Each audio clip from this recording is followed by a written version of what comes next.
할머니, 폐지 몇 박스 팔아서 이 비싼 고기를 매일 사요? 아무리 봐도 이건 아닌데. 경찰관님, 손님 한 분이요. 현금 사용이 좀 이상해서 확인만 부탁드리려고요. 아니에요. 나쁜 짓 한 거 아니에요.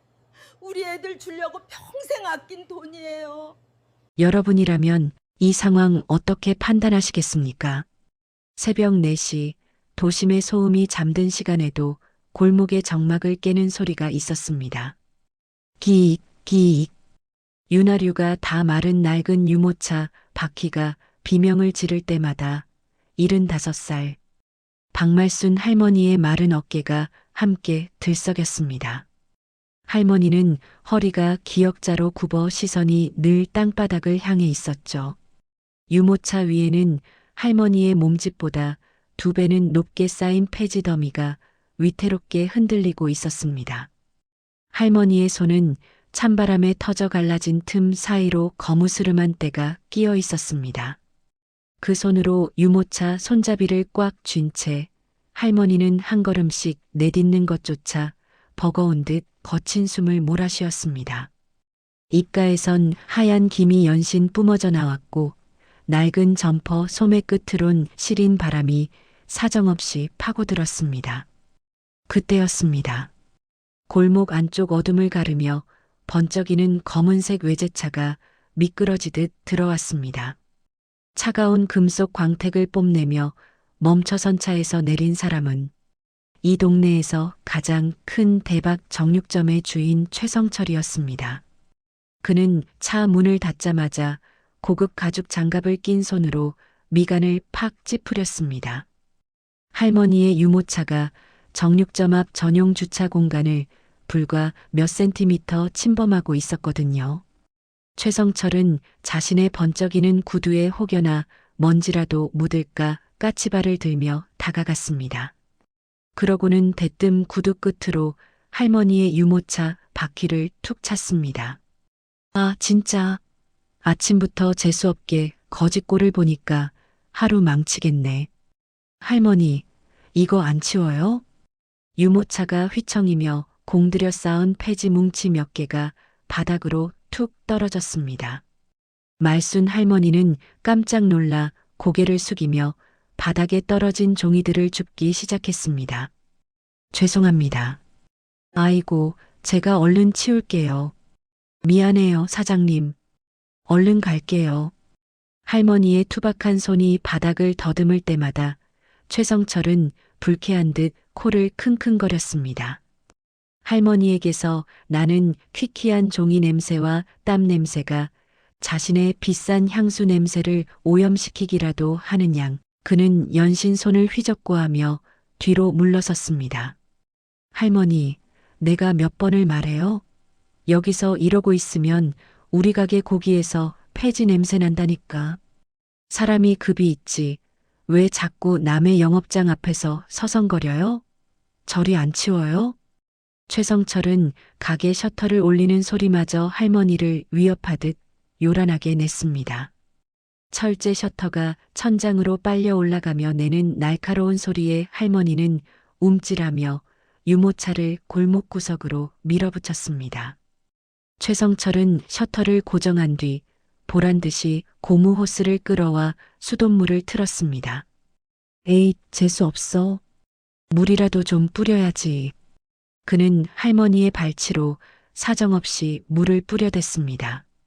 차가운 물줄기가 바닥을 때리며 할머니의 낡은 신과 양말을 적셨습니다. 말순 할머니는 차가운 물기에 발을 움츠리며 서둘러 전신주 뒤로 숨었습니다. 최성철은 그 모습을 비웃으며 가게 안으로 들어갔습니다. 정육점 안 환한 조명이 켜지자 쇼케이스 안에 붉은 고기들이 보석처럼 빛나기 시작했습니다. 최성철은 하얀 가운을 걸치고 고기 등급표를 하나하나 확인했습니다. 고기는 등급이 딱 나오는데 말이야. 사람도 똑같아. 저 노인네 봐라. 평생 저러고 사는 건 다 이유가 있는 거야. 안 그래? 최성철은 쇼케이스 유리를 닦으며 밖을 내다보았습니다. 전신주 뒤에 숨은 할머니의 시선이 여전히 정육점한 붉은 빛깔의 한우 안심에 잠시 머무는 것을 보았죠. 최성철은 저 비싼 걸 감히 쳐다봐? 라는 생각에 혀를 찼습니다. 그는 마치 대단한 보물이라도 지키는 병사처럼 위압적으로 고기들을 정리하며 할머니를 향해 비릿한 미소를 지어 보였습니다. 저녁 7시 땅거미가 짙게 깔린 시간.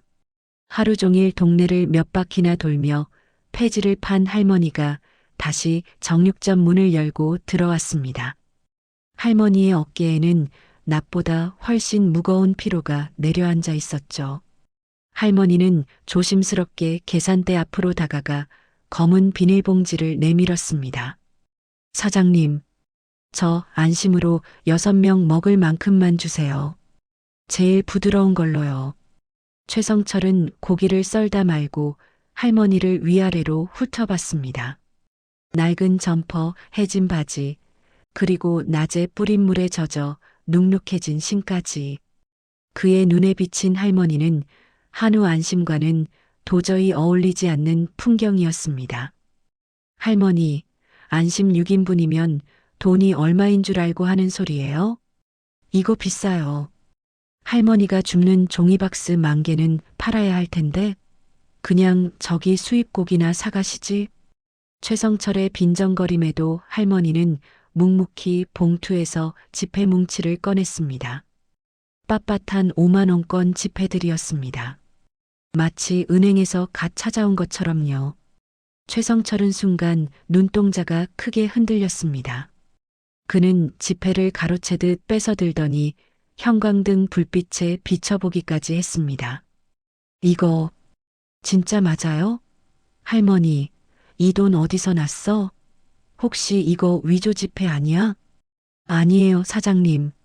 제가 평생 모은 돈 조금 보탠 거예요. 우리 애들 줄 거라. 제발 좋은 고기로 좀 주세요. 말순 할머니의 간절한 부탁에도 최성철은 속으로 혀를 찼습니다. 폐지 줍는 노인네가 이런 돈이 어디서나? 보나마나 비정상적인 돈이겠지. 그는 쇼케이스 뒤편으로 가더니 가장 좋은 안심 대신 구석에 따로 빼두었던 고기를 꺼냈습니다. 힘줄이 질기게 엉키고 지방이 거의 없는 손님들에게 내놓기 민망한 자투리 고기들이었습니다. 최성철은 고기를 도마 위에 올려놓고 일부러 탕 소리가 나게 내려쳤습니다. 무거운 칼날이 고기를 베어낼 때마다 할머니의 어깨가 움찔거렸죠. 에이 할머니, 노인네들은 이런 게 씹는 맛도 있고 좋은 거야. 안 그래? 내가 특별히 양 많이 드리는 거니까 군소리 말고 가져가요. 그는 고기를 거칠게 썰어 비닐봉지에 던지듯 담았습니다. 그러고는 할머니가 내민 깨끗한 돈을 손가락 끝으로만 살짝 집어 금고에 던져 넣었죠. 자, 가져가요. 그리고 앞으로는 돈 자랑하러 오지 마요. 기분 이상하니까. 냄새 배겠네 정말. 할머니가 떠난 정육점 안 최성철은 금고를 열어 아까 받은 5만원권 지폐들을 다시 꺼냈습니다. 손가락 끝으로 지폐의 까슬까슬한 질감을 문지르며 그는 무심코 눈썹을 찌푸렸습니다. 너무 빳빳했습니다. 구겨진 자국 하나 없고 가장자리마저 각이 살아있었습니다. 최성철은 지폐를 한 장 더 꺼내 겹쳐보았습니다. 모두 같은 결이었습니다. 같은 냄새, 같은 촉감. 이상하네. 그의 머릿속에 할머니의 모습이 스쳤습니다. 해진 점퍼, 때 묻은 운동화, 늘 비슷한 시간에 나타나 고기 몇 근을 사가던 노인. 그런데 계산대 위에 올려놓는 돈만큼은 늘 정확했고 언제나 신권이었습니다. 폐지 줍는 노인네가 이렇게 매번 새 돈을? 최성철은 며칠 전 장면을 떠올렸습니다. 거스름돈을 내밀자 할머니가 고개를 저으며 말했었죠. 그냥 그걸로 하세요. 동전 섞는 걸 유난히 싫어하는 태도도 그땐 대수롭지 않게 넘겼었습니다. 지금 와서 보니 하나하나가 다 걸렸습니다. 깨끗한 돈일 리가 없지. 저런 차림으로 저런 생활을 하면서 그의 입가에 서서히 굳은 미소가 걸렸습니다. 그 순간부터 할머니는 더 이상 불쌍한 노인이 아니었습니다. 자기 가게를 더럽히는 수상한 존재, 잘하면 포상금까지 딸려올지 모를 대상이었죠. 최성철은 카운터 밑에 숨겨진 경찰 연결 비상벨 위에 손가락을 올렸습니다. 차가운 금속의 감촉이 손끝을 파고들었습니다. 정이라고 해도 되겠지. 설마 저런 노인 하나 때문에 문제 되겠어. 그는 천천히 유리창 너머 골목을 바라보았습니다. 할머니가 다시 나타나기만을 기다리면서 마치 이미 결론을 내려버린 사람처럼 눈을 가늘게 떴습니다. 마침내 저녁이 깊어지자 어둠 속에서 익숙한 끼익 소리가 들려왔습니다. 말순 할머니였습니다. 할머니는 낮보다 더 지친 기색으로 하지만 품에 안은 검은 비닐봉지를 더 꽉 움켜쥔 채 가게 안으로 들어섰습니다. 사장님, 오늘도 안심으로 주세요. 어제 주신 거 애들이 조금 질기다고 해서 오늘은 조금 더 부드러운 부위로 부탁드려요. 할머니는 조심스럽게 5만 원권 몇 장을 카운터 위에 올려놓았습니다. 최성철은 그 돈을 빤히 바라보며 일부러 시간을 끌었습니다. 고기를 꺼내는 척하면서도 그의 시선은 카운터 밑 비상벨로 향해 있었죠. 할머니, 돈이 참 많으시네. 이거 다 어디서 났다고 했죠? 아유, 제가 말했잖아요. 평생 아껴 모은 돈이랑 폐지판 돈 조금씩 보태서. 폐지? 할머니, 나 바보 아니에요. 폐지 팔아서 하루에 5만 원 벌기도 힘든데 매일 이렇게 비싼 고기를 사간다? 할머니의 눈동자가 크게 흔들렸습니다. 아, 아니에요. 사장님, 무슨 말씀을 그렇게 제 정직한 돈이에요. 목소리가 떨리는 순간 최성철은 오히려 더 확신했습니다. 거 봐. 찔리니까 저러는 거지. 그는 더 이상 지체하지 않았습니다. 할머니의 시선이 계산대 위 돈에 꽂힌 틈을 타 카운터 밑으로 손을 뻗어 비상벨을 힘껏 꾹 눌렀습니다. 할머니, 잠깐만 기다려봐요. 오늘은 내가 진짜 좋은 부위로 줄 테니까. 최성철은 고기를 손질하는 척하며 은근히 몸을 틀어 할머니가 나갈 수 있는 통로를 막아섰습니다. 5분도 채 지나지 않았을 때였습니다. 멀리서부터 날카로운 사이렌 소리가 정육점 앞을 가득 메웠습니다. 붉고 파란 경광등 불빛이 통유리창을 사정없이 두드리며 번쩍였고 가게 문이 벌컥 열리며 제복을 입은 경찰이 들어섰습니다. 무슨 일입니까? 비상벨 누르셨나요? 최성철은 기다렸다는 듯 할머니를 손가락질했습니다. 여기요. 이 할머니요. 매일같이 5만 원권 빳빳한 새 돈을 들고 옵니다. 행색은 보시다시피 폐지 줍는 노인인데 이게 정상입니까? 어디서 났는지 밝혀야 합니다. 말순 할머니의 손에서 고기 봉지가 툭 떨어졌습니다. 바닥에 떨어진 고기에서 핏물이 번져나갔지만 할머니는 그것을 주울 생각조차 하지 못한 채 가방끈만 꽉 움켜쥐었습니다. 아니에요, 사장님, 왜 이러세요? 저 그런 사람 아니에요. 아니긴 뭐가 아니에요. 최성철의 목소리가 점점 커졌습니다. 그럼 돈 출처를 한번 대보세요. 경찰관님, 가방 안에 뭐가 있는지 확인해 보셔야 할 것 같습니다. 그의 말에 반응하듯 가게 밖에 사람들이 하나둘 모여들기 시작했습니다. 어머, 저 할머니가? 그러게, 돈 쓰는 게 좀 이상하긴 했어.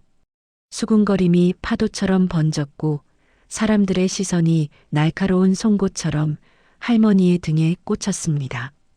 경찰이 신분증을 요구하며 가방 쪽으로 손을 뻗자 할머니는 갑자기 가방을 가슴팍으로 끌어안았습니다. 이건 안 돼요. 이건 안 된다고요.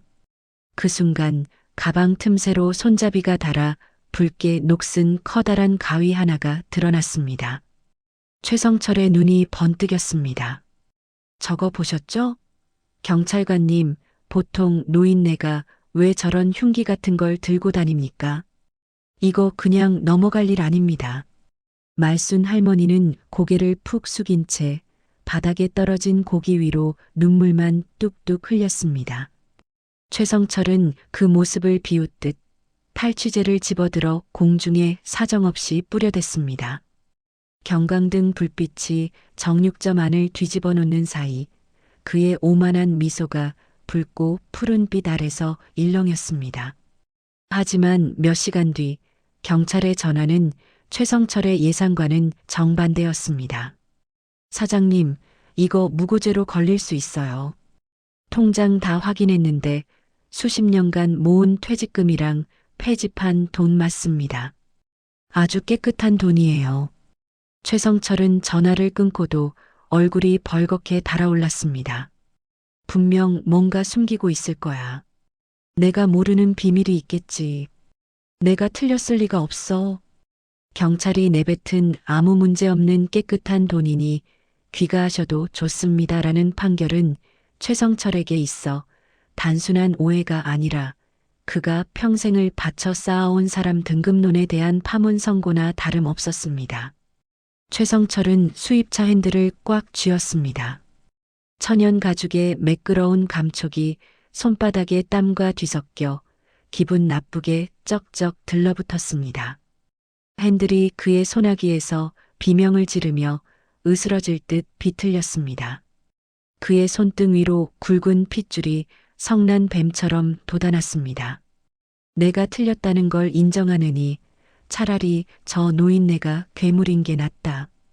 그는 낮게 읊조리며 전조등을 끈 채 서서히 가속 페달을 밟았습니다. 엔진의 낮은 저음이 마치 먹잇감을 노리는 포식자의 그르렁거림처럼 고요한 골목바닥에 무겁게 깔렸습니다. 할머니는 유모차도 없이 빈손으로 밤거리를 걷고 있었습니다. 최성철은 일정 간격을 유지하며 차를 몰았습니다. 앞창 유리에 맺힌 이슬이 와이퍼 소리도 없이 흘러내렸고 차 안의 에어컨 바람은 소름 끼치도록 차가웠습니다. 할머니의 발걸음은 재개발 구역의 깊은 안쪽으로 향했습니다. 깨진 유리창들이 폐허들이 줄지어 나타났습니다. 눅눅한 습기와 곰팡이 냄새가 차 안까지 스며드는 듯 했습니다. 할머니는 주위를 살피더니 무너져가는 담벼락 안으로 몸을 숨겼습니다. 최성철은 차를 세우고 시동을 껐습니다. 엔진 소리가 멈추자 차 안에는 먹먹한 정적이 내려앉았습니다. 그는 자신의 거친 숨소리조차 방해가 될까봐 아랫입술을 꽉 깨물었습니다. 10초, 20초. 차창 밖으로 보이는 폐가의 실루엣이 안개 속에서 기괴하게 일렁였습니다. 최성철은 차 문을 아주 천천히 열었습니다. 차에서 내려올 때 바닥에 깔린 모래와 자갈이 서걱거리는 소리가 그의 신경을 곤두세웠습니다. 그는 살금살금 폐허 안으로 발을 들이밀었습니다. 안쪽에서 할머니의 모습이 보였습니다. 할머니는 익숙한 듯 구석진 곳에 놓인 플라스틱 통들을 꺼냈습니다. 어디선가 나타난 길고양이 몇 마리가 할머니의 발치에 몸을 비비며 가느다란 울음소리를 냈습니다. 할머니는 앙상한 손으로 고양이의 등을 쓰다듬으며 무언가 나지막이 속삭였습니다. 하지만 최성철의 눈에는 그 광경이 다르게 보였습니다. 저 통 속에 작물을 숨겨두는 건가? 고양이 밥을 주는 척하면서 누군가를 기다리는 건가? 썩은 나무가 삭아내리는 비릿한 냄새와 오래된 벽지가 썩어가는 지독한 악취가 코를 찔렀습니다. 최성철은 코를 찡그리면서도 오히려 희열을 느꼈습니다. 이런 악취 속에 진실이 있다고 확신했으니까요. 그는 주머니에서 손전등을 꺼내려다 멈췄습니다. 빛을 비추는 순간 들킬 거라는 공포보다 저 노인네를 완벽하게 포착하고 싶다는 욕망이 더 컸습니다. 어둠 속에서 발밑을 더듬으며 한 걸음 더 내딛는 순간 퍽 하는 소리와 함께 그의 발이 늪에 빠지듯 쑥 들어갔습니다. 아, 이게 뭐야? 비명은 참으려 했으나 본능적으로 터져나왔습니다. 할머니가 길고양이들을 위해 정성껏 놓아둔 물그릇과 사료통, 그리고 오랫동안 좁은 공간에 쌓여온 배설물이 뒤섞인 오물을 그대로 밟고 넘어진 것이었습니다. 중심을 잃은 최성철의 몸이 앞으로 쏠리며 썩은 문짝에 부딪혔습니다. 먼지가 구름처럼 피어올랐고 그의 값비싼 명품 바지는 누런 오물로 젖어들었습니다. 비릿하고 불쾌한 악취가 코끝을 사정없이 찔러와 헛구역질이 났습니다. 최성철은 그 자리에 주저앉아 멍하니 자신의 손바닥을 내려다보았습니다. 바닥에 흩어진 깨진 유리 조각이 박혀 붉은 피가 배어나왔습니다. 피는 오물과 섞여 검붉은 색으로 변했습니다. 골목에는 아무 소리도 없었습니다. 그는 아무 말도 하지 못한 채 무너진 담벼락 아래서 거친 숨만 몰아쉬었습니다. 매장에 서 있을 때 그토록 집착하던 청결과 등급이 폐가 구석의 똥물 속에서 조롱당하고 있었습니다. 하지만 수치심은 곧 맹목적인 도끼로 변했습니다. 저 노인네가 나를 여기로 유인한 거야. 분명 이 안쪽 어딘가에 뭔가 있어. 그는 바지를 털어낼 생각도 하지 못한 채 절뚝거리며 다시 할머니의 잔상을 쫓았습니다. 미행은 이제 부촌인 평창동의 높은 담장 아래까지 이어졌습니다. 가파른 언덕길을 오르느라 최성철의 숨은 턱 끝까지 차올랐습니다. 찢어진 셔츠 사이로 찬바람이 파고들었지만 그의 이마에는 식은 땀이 비 오듯 흘렀습니다. 할머니가 화려한 저택의 육중한 철제 뒷문 근처에서 서성이는 것이 보였습니다. 할머니는 그곳에 정갈하게 묶여 내놓아진 신문지 뭉치와 종이 박스들을 하나하나 펼쳐 유모차에 쌓기 시작했습니다. 그 집 가사도우미인 듯한 여성이 나와 할머니에게 따뜻한 캔커피 하나를 건넸고 할머니는 허리를 몇 번이나 숙이며 그것을 받아주었습니다. 거봐, 딱 걸렸네. 저렇게 집 드나들면서 집안 사정 훤히 꿰고 있는 거 아냐? 저 할머니, 이거 보통 내기가 아니야. 최성철은 할머니의 현장을 잡기 위해 저택 담벼락을 따라 몸을 낮추고 서성였습니다. 어두운 구석에 몸을 숨겼다 나타나기를 반복하며 대문 틈으로 무엇이 오가는지 확인하려 안간힘을 썼습니다. 그의 눈은 광기로 번뜩였고 거친 숨소리는 안개 속에 섞여 기괴한 불협화음을 만들어냈습니다. 바로 그때였습니다. 최성철이 담장 너머를 훔쳐보려 까치발을 드는 순간 등 뒤에서 강렬한 손전등 불빛이 그의 뒤통수를 찔렀습니다. 거기서 뭐 하시는 겁니까? 최성철이 소스라치게 놀라며 뒤를 돌아봤습니다. 검은 제복을 입은 거구의 보안 요원 2명이 차가운 표정으로 그를 내려다보고 있었습니다. 최성철의 몰골은 처참했습니다. 오물에 젖은 바지, 찢어진 명품 셔츠, 그리고 흙먼지가 범벅이 된 얼굴. 누가 봐도 정상적인 행위는 아니었죠. 아니. 내가 그게 아니라 저 할머니 좀 보라고요. 저 할머니가. 최성철은 다급하게 할머니 쪽을 가리켰지만 보안 요원들은 눈 하나 깜짝하지 않았습니다. 오히려 한 명이 최성철의 팔을 단단히 낚아채며 제압했습니다. 선생님, 아까부터 여기서 서성거리는 거 다 보고 있었습니다. 신고 들어왔어요. 남의 집 담벼락을 왜 그렇게 훔쳐봅니까? 이거 놓으쇼. 나 대박 정육점 사장이야. 내가 지금 범인을 쫓고 있다고. 최성철의 고함에 보안 요원의 눈매가 더욱 날카로워졌습니다. 팔에 가해지는 악력이 더 세졌고 최성철은 비명 섞인 신음과 함께 바닥으로 눌러앉았습니다. 저 할머니, 우리 집 폐지 10년째 치워주시는 분입니다. 우리 사모님이 박스 따로 모아서 챙겨줄 정도로 신용 있는 분이에요. 근데 당신은 뭐야? 이 꼴을 하고선 누굴 도둑으로 몰아? 보안 요원이 혀를 차며 최성철을 담벼락 아래 쓰레기 더미 쪽으로 사정없이 밀쳐냈습니다. 한 번만 더 근처에서 알랑거리면 그땐 진짜 경찰 부릅니다. 당장 꺼지세요. 차가운 경고와 함께 보안 요원들이 사라졌고 골목에는 다시 지독한 정적이 찾아왔습니다. 그는 흙먼지와 오물이 뒤섞인 채 한참을 그렇게 있었습니다. 자신이 틀렸다는 증거들이 비수처럼 꽂힐 때마다 그는 오히려 더 단단한 망상의 껍질 속으로 숨어버렸습니다. 아니야. 저 경비원들도 한패야. 세상이 짜고 나를 병신 만드는 거라고. 내가 사람을 잘못 봤을 리 없어. 그는 비틀거리며 일어났습니다. 이제 그의 뒤에는 수입차의 위험도 금색 간판의 광채도 없었습니다. 오직 할머니가 흘리고 간 낡은 박스 조각들과 자신의 일그러진 자존심만이 비참하게 흩어져 있을 뿐이었습니다.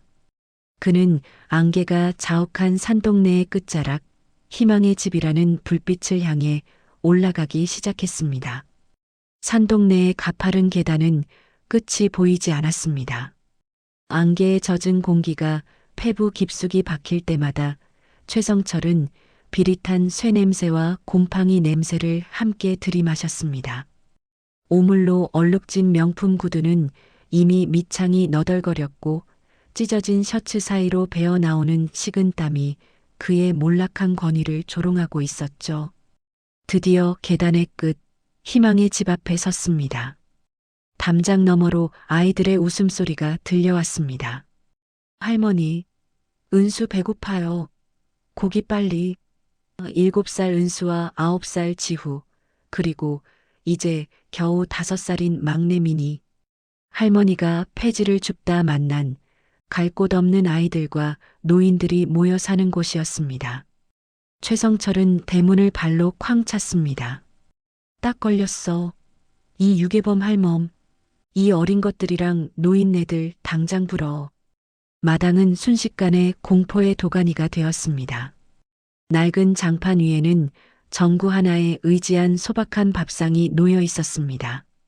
9살 지우는 숟가락을 떨어뜨린 채 막내 미니의 눈을 가리며 구석으로 파고들었습니다. 7살 은수는 최성철의 고함에 놀라 귀를 막고 비명을 질렀습니다. 박씨 할아버지는 최성철의 난입에 놀라 사례가 들려 얼굴이 시퍼래진 채 캑캑거리며 가슴을 쥐어뜯었습니다. 조씨 할머니는 치매 초기로 정신이 온전치 않지만 최성철이 카메라 플래시를 터뜨리자 우리 새끼들 건드리지 마 라고 절규하며 떨리는 손으로 빈 밥그릇을 집어 던졌습니다. 최성철은 이 아수라장을 보면서도 멈추지 않았습니다. 이것 봐. 노인네랑 애들 가둬놓고 뭐하는 짓이야. 그는 겁에 질린 아이들의 얼굴을 향해 카메라를 들이댔습니다. 방 안에서 박말순 할머니가 뛰쳐나왔습니다. 할머니는 비참한 표정으로 낡은 가방을 뒤집었습니다. 마당 시멘트 바닥 위로 통장 수십 건과 30만 원이 찍힌 은행 전표가 쏟아져 내렸습니다. 최성철은 바닥에 흩어진 통장 더미 속에서 가장 낡고 색이 바랜 표지가 너덜너덜한 첫 번째 통장을 홀린 듯 집어들었습니다. 사장님, 내가 이 나이 먹도록 길바닥에서 박스나 주워 산 줄 아죠? 할머니의 갈라진 목소리가 최성철의 고막을 파고들었습니다. 나 젊어서는 저 아래 대형 호텔 주방에서 하루 16시간씩 허리 한 번 못 펴고 설거지했소. 겨울엔 손가락 마디마디가 얼어 터져서 고무장갑 안에 피가 고여도 그거 한 푼이라도 더 벌겠다고 독하게 버텼던 사람이요. 식당 일 끝나면 밤에는 남들 안 하는 건물 청소하고 건설 현장 한바집 가서 수백 명 밥해 나르고 그렇게 번 돈 아끼고 아껴서 우리 아들놈 공부시키려 했소. 그런데 그 불길 속에서 자식놈 못 구하고 나만 살아서 이 통장 속에 내 젊은 날 손톱 다른가 아들 죽고 피눈물 흘리며 모은 돈 그리고 노년에 다리 끌어가며 폐지 주워 보탠 푼돈까지 다 들어있단 말이오. 이건 그냥 종이가 아니라 내 평생이고 내 목숨보다 귀한 유산이란 말이오. 최성철은 멍하니 통장을 내려다보았습니다.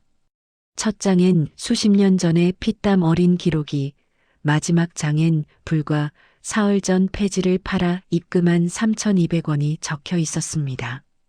할머니의 목소리가 빗물 섞인 안개처럼 젖어들었습니다. 아들이 죽기 전날 그랬소. 엄마, 내일은 고기 반찬 해달라고. 그 약속 못 지킨 게 한이 돼서 내 살아있을 때까지, 아니 죽기 전까지 이 버려진 아이들이랑 갈 곳 없는 노인들 고기 향기라도 한번 맡게 해주는 게 내 마지막 남은 일이란 말이오. 할머니는 식탁 위에 최성철이 건넸던 검은 비닐봉지를 찢었습니다. 그 안에는 최성철이 담아준 누렇게 변색된 비계 덩어리와 질긴 힘줄 뭉치들이 핏물과 함께 쏟아져 나왔습니다. 할머니는 눈물을 훔치며 가방에서 그 무딘 가위를 꺼냈습니다. 그리고는 5살 미니와 이가 다 빠진 박씨 할아버지가 고기를 씹지 못할까봐 그 질긴 비계를 한 점 한 점 수천 번씩 가위질하며 다지기 시작했습니다. 서걱, 서걱, 챙. 무딘 가위날이 맞물릴 때마다 최성철의 오만이 배어나갔습니다. 아이들이 진짜 부드러워요. 라며 억지로 울음을 참으며 고기를 씹을 때 최성철은 자신의 명품 시계가 채워진 손이 추악함을 깨달았습니다. 최성철은 홀린 듯 정육점으로 돌아왔습니다. 며칠 후 가게 밖엔 소문을 듣고 몰려온 이웃들이 셔터를 두드렸습니다. 성철아, 내가 너 고기만은 믿고 30년을 먹었어. 어떻게 어린애들이랑 아픈 노인네들 사는 데까지 가서 그럴 수가 있어? 옆집 세탁소 김 사장의 일갈은 그 어떤 칼날보다 예리하게 최성철의 심장을 찔렀습니다. 아내의 문자 메시지가 도착했습니다. 애들이 아빠 창피해서 학교 못 가겠대. 우리 이제 어떻게 살아? 자신이 휘두른 오만의 칼날이 결국 자신이 가장 사랑하는 아이들의 목을 겨누고 있었다는 사실에 그는 오열했습니다. 최성철은 사다리를 타고 올라가 간판을 직접 떼어냈습니다. 쾅! 아스팔트 위로 떨어진 대박이라는 글자는 이제 깨진 자존심의 잔해일 뿐이었습니다.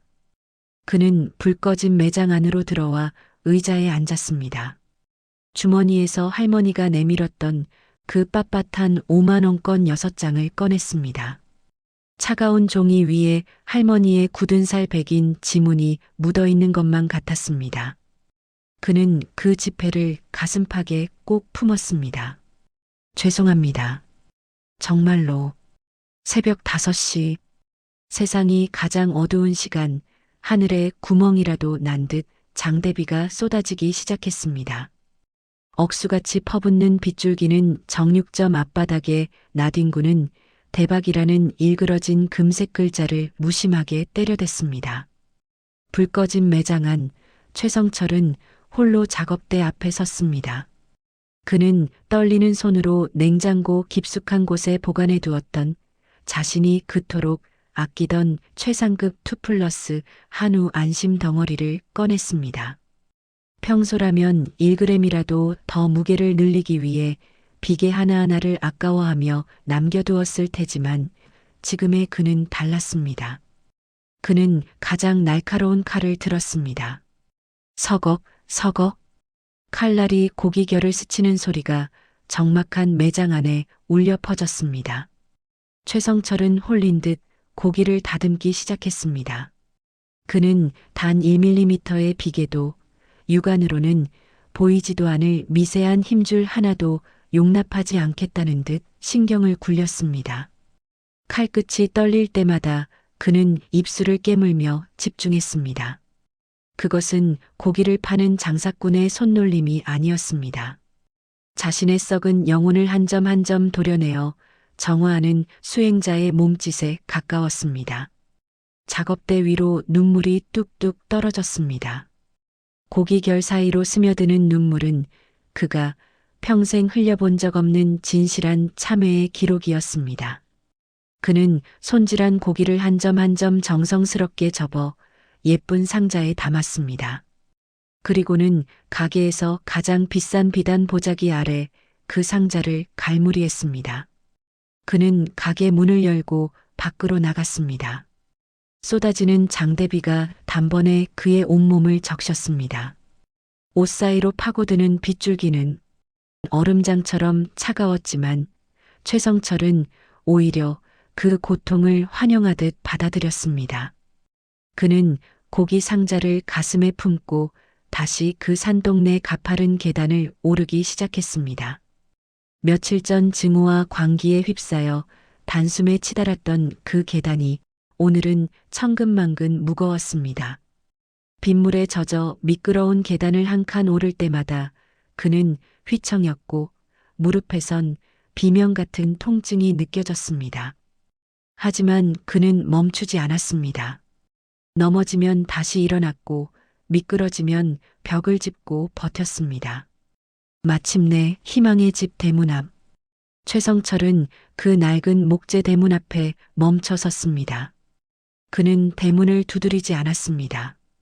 대신 그는 차가운 빗물이 고인 아스팔트 바닥 위로 천천히 무릎을 꿇었습니다. 철퍽. 무릎뼈가 딱딱한 바닥에 닿는 소리가 들렸습니다. 그는 고기 상자를 대문 앞 가장 깨끗한 자리에 내려놓았습니다. 그리고는 상체를 숙여 이마를 차가운 바닥에 찧었습니다. 빗물에 씻겨 내려가는 것은 먼지뿐만이 아니었습니다. 40여 년간 쌓아온 그의 오만, 선입견, 그리고 사람을 등급으로 나누던 비뚤어진 시선들이 빗물과 섞여 하수구 속으로 흘러내려갔습니다. 사람 등급을 매기던 제 오만한 눈이 사실은 가장 소중한 진실을 가리고 있었습니다. 최성철은 낮은 목소리로 은조렸습니다. 빗소리에 묻혀 누구에게도 들리지 않을 사죄였지만 그것은 그의 영혼에 새겨지는 준엄한 판결문이었습니다. 얼마나 시간이 흘렀을까요? 기이익하는 낡은 대문의 비명소리가 들렸습니다. 할머니가 우산도 없이 밖으로 나왔습니다. 할머니는 무릎을 꿇고 있는 최성철을 한참 동안 내려다보았습니다. 최성철은 고개를 들지 못했습니다. 할머니의 낡은 슬리퍼가 코앞에 보였지만 그는 숨소리조차 죽인 채 바닥에 이마를 붙이고 있었습니다. 할머니는 말없이 최성철의 어깨를 덮었습니다. 거칠고 단단한 할머니의 손바닥이 최성철의 젖은 어깨에 닿는 순간 최성철은 참아왔던 통곡을 터뜨렸습니다. 빗소리보다 더 큰 울음소리가 산동네의 새벽을 흔들었습니다. 사장님, 비 맞지 말고 일어나요. 고기 등급은 돈으로 매기지만 사람 마음은 저울로 다는 게 아니에요. 이제 알았으면 됐소. 일어나서 따뜻한 물에 몸이나 씻으시오. 할머니는 최성철이 가져온 고기 상자를 들어 올렸습니다. 그리고 덧붙였습니다. 사장님도 이제 등급 없는 고기 파시오. 사람 냄새 나는 그런 고기 말이오. 며칠 뒤 골목의 풍경이 완전히 바뀌었습니다. 번쩍이던 대박 정육점의 금색 간판은 간대없고 그 자리에는 투박한 광목천 하나가 바람에 나풀거리고 있었습니다. 정육점. 그저 정육점이라고만 적힌 소박한 가게. 가게 안에는 최성철뿐만 아니라 그의 아내와 중학생 아들이 함께 앞치마를 두르고 있었습니다. 아내는 손님들에게 연신 고개를 숙이며 웃음을 건넸고 아빠를 부끄러워하던 아들은 이제 묵묵히 고기 상자를 나르며 최성철의 곁을 지켰습니다. 최성철이 손질한 고기를 건넬 때 아들이 옆에서 말합니다. 우리 아빠가 썬 고기가 제일 정직해요. 그때 옆집 세탁소 김 사장이 쓱 문을 열고 들어옵니다. 무거운 공기가 잠시 흐르지만 김 사장은 최성철의 어깨를 툭 쳤습니다. 성철아, 고기 한 근 줘봐. 마블링 그런 거 말고 그냥 국 끓여 먹게 좋은 놈으로. 이제 됐어, 임마. 최성철의 눈시울이 붉어졌습니다. 그는 더 이상 저울의 숫자에 집착하지 않습니다. 대신 손님의 주름진 손과 따뜻한 눈을 봅니다. 등급은 잘 모르겠습니다만 제 목숨 걸고 파는 고기인 건 맞습니다. 아이들이 먹기에 참 좋을 겁니다. 산동네 끝자락 할머니의 집, 희망의 집. 마당 평상에 옹기종기 모여 앉은 아이들과 노인들. 할머니, 은수 이 고기 너무 좋아요. 지우도, 민희도요. 아이들은 최성철이 보내준 고기로 끓인 국을 한 그릇 뚝딱 비워냅니다. 그 곁에서 할머니는 다시 그 무딘 가위를 꺼내 들었습니다. 녹슨 흔적도 없이 사라졌지만 날은 여전히 투박합니다. 하지만 그 무딘 가위가 아침 햇살을 정면으로 받아 세상 그 어느 보석보다 눈부시게 반짝입니다.